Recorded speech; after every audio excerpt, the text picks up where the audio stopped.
But what no one noticed was that with every achievement, his mind grew heavier, never allowing him to rest, never letting him feel satisfied. Success did not quiet his thoughts, it multiplied them.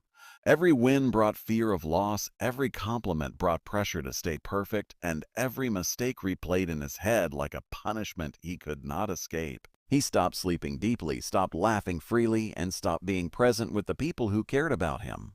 Even when he sat among friends or family, his mind wandered through worries of tomorrow and regrets of yesterday. His body was in the room, but his soul was trapped inside his restless thoughts. The real damage began when his relationships started to crack. He became impatient, distant, and emotionally unavailable. He listened to respond, not to understand. He loved, but with conditions. When people failed to meet his expectations, his mind labeled them as distractions. Slowly, without realizing it, he pushed everyone away, believing that solitude was the price of greatness. But solitude soon turned into loneliness, and loneliness turned into a quiet pain that followed him everywhere.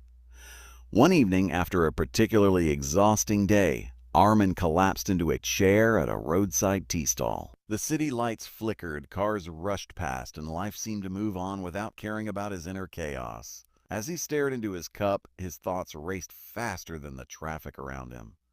He felt trapped inside his own head, unable to escape even for a second. That was when he noticed an old man sitting a few steps away, calm and unbothered, watching the world as if he had nowhere to be and nothing to prove. The old man's presence was strangely grounding. While Armin's mind was screaming, this man looked like silence itself. His clothes were simple, his posture relaxed, and his eyes carried a depth that suggested he had lived through storms and learned to stop fighting the rain. Armin felt an unexplainable pull toward him. Not for advice, but for peace. All for peace. Something inside him whispered that this man knew something he didn't. Days passed, and Armin found himself returning to that same tea stall, hoping to see the old man again. Each time he did, the man sat in the same place, calm as ever. Armin never spoke to him directly, but just sitting nearby made his thoughts slow down slightly. It was as if the man's silence was louder than all the noise in Armin's head.